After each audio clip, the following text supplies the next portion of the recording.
by U.S. Congressman Adam Schiff. Of course, he's ranking Democrat on the House Intelligence Committee. Congressman, thank you for this. What do you make of these new developments? These stories just keep growing, and we can never count on the official line, ever, about what happened. No, that's very true. And if you look at the chronology, the first significant Russia meeting the president has is in the Oval Office with Lavrov, the foreign minister, and Kislyak, the controversial ambassador. And we hear allegations come out of that meeting that the president said things he shouldn't, may have disclosed confidential or classified information. At least that's what's alleged. The next meeting between the two leaders, the president basically slims down anyone who can be present to himself, to the Secretary of State, someone who's gotten the Order of Special Merit from Putin, and the U.S. translator. And then you have a further meeting, which is slimmed down even further, where we have no idea what was discussed. And it's certainly very possible that that third meeting, where you don't have the Secretary of State or even the Russian foreign minister present, the president may have betrayed, and I don't mean in terms of the country, but betrayed his true interests, where his red lines might be, what his amenability might be to giving back Russian properties. We have no idea what was discussed, but we do know it was a long meeting, and it was a private meeting where only Putin had someone there to confirm what was being discussed. So deeply troubling, not in our national interest in any way, shape, or form.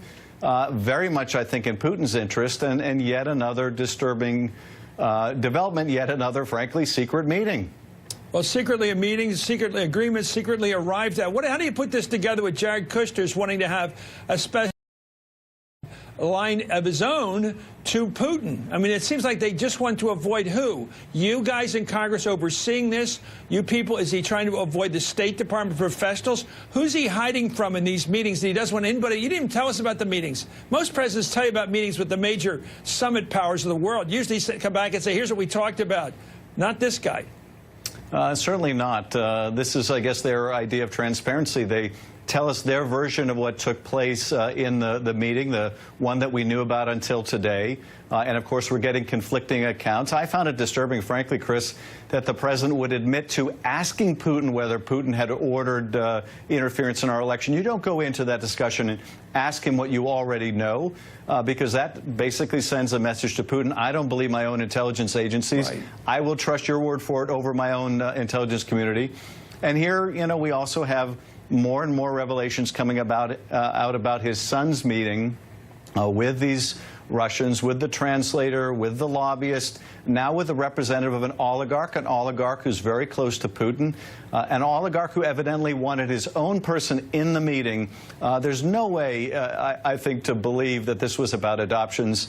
This oligarch wanted his person there because the oligarch wants credit for being part of delivering the dirt to Donald Trump. That's part of establishing a debt owed to the oligarch, and indeed the oligarch that then gets to claim credit with Putin. So very much consistent with Russian tradecraft, but also very consistent with the Trump administration history of dissembling about their contacts with the Russians, not being forthcoming, and leaving us guessing as to how they're conducting the national security policy of the United States. Well, according to Yahoo News, Congressman, in Kushner's initial filing in January, he omitted any meeting he'd had with a foreign government official during the campaign and no mention of any meetings.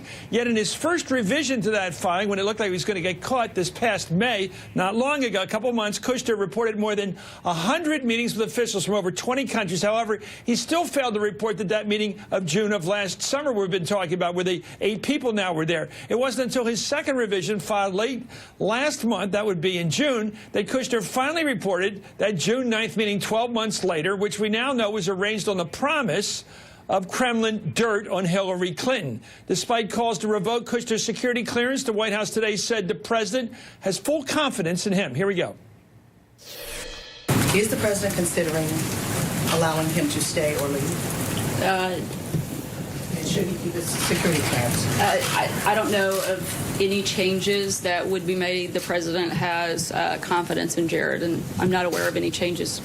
at all. How can the House Intelligence Committee, in which you serve as ranking Democrat, keep any kind of oversight over this crowd? It seems like they're going to do it all on their own in this sort of Romanov family style, with family members getting keys to all the kingdoms of information and keeping the Congress out of it. In other words, Kushner and Donald Trump Jr., they all know, and Ivanka, I suppose, they know everything, but they're not sharing it with the Congress or anyone else in the government, including Tillerson, apparently.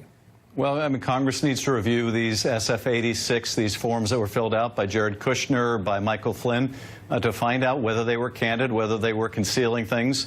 Indeed, the intelligence agencies that hold Jared Kushner's clearance, they need to be doing an investigation of this. I can tell you, Chris, if you or I had a security clearance and we had undisclosed meetings of the nature that's been alleged here, where you and I were suggesting we establish a secret back channel through the Russian diplomatic facilities, there is no way we would be allowed to keep our clearance. And the only reason why Jared may is that he is the president's son-in-law, and the intelligence agency may lack the will to confront the White House and say, Mr. President, your son-in-law does not meet the criteria for having this kind of clearance. It has to be revoked. That is what should happen if indeed these allegations are correct, and he took these meetings and had these discussions. There is no way that he should be able to maintain that kind of a clearance. I can only imagine the thunderclap, as I said last night, if not young Chelsea, that young daughter of the former First Lady and former President, if she were out there setting up some sort of telephone, quiet, entre nous relationship with Vladimir Putin, what the right wing would be saying now. I want to show you, Congressman, something you said last March when asked if there was concrete evidence of collusion. But you admit it's all you have right now is a circumstantial case. Actually, no, Chuck. I can tell you that the case is more than that, and I can't go into the particulars, but there is more than circumstantial evidence now. Well, now even Charles Krauthammer, who normally, well, I wouldn't say I want to put him down. He's a smart, good guy in many ways, although I disagree with him. He said basically this administration has already demonstrated collusion. What you're thinking? In this meeting, they set up to try to share dirty information, if they have any, on Secretary Clinton. Well, you know, Chris, I think this is certainly evidence of not only an intent to collude, but there's also suggestions in those emails that there is an ongoing relationship of collusion. This is part of the Russian government's effort to help your father's campaign. That suggests this wasn't a one-off. There was something that preceded this. And I think it doesn't strain credulity to think that there's something that followed on from this. In fact, when you look at those emails, Don Jr. says, we would love this information, and gives a suggestion to the Russians about timing, late summer. And, of course, late summer is exactly when the Russians began dumping these stolen emails. Yeah. You know, this evidence, again, as I mentioned, even back then, the question is there sufficient evidence? And we need to obviously corroborate what we can, but we also need to look into what predated and postdated this very pivotal meeting. I just heard that Antarctica has just given up a 120-mile iceberg. Do you think this is an iceberg? We're only seeing 10% of it right now. Where would you, what portion of this knowledge that we should have now do we have about the Russian relationship with the Trumps? You know, I think it's very difficult to say. We have a lot of investigating still ahead of us. We're still trying to get documents before we bring in certain witnesses. We're doing our best to coordinate with the other bodies that are also conducting an investigation. So there's a long way to go in this. And, of course, a lot of what we see from time to time just adds new witnesses to be interviewed, new layers that have to be, frankly, peeled back.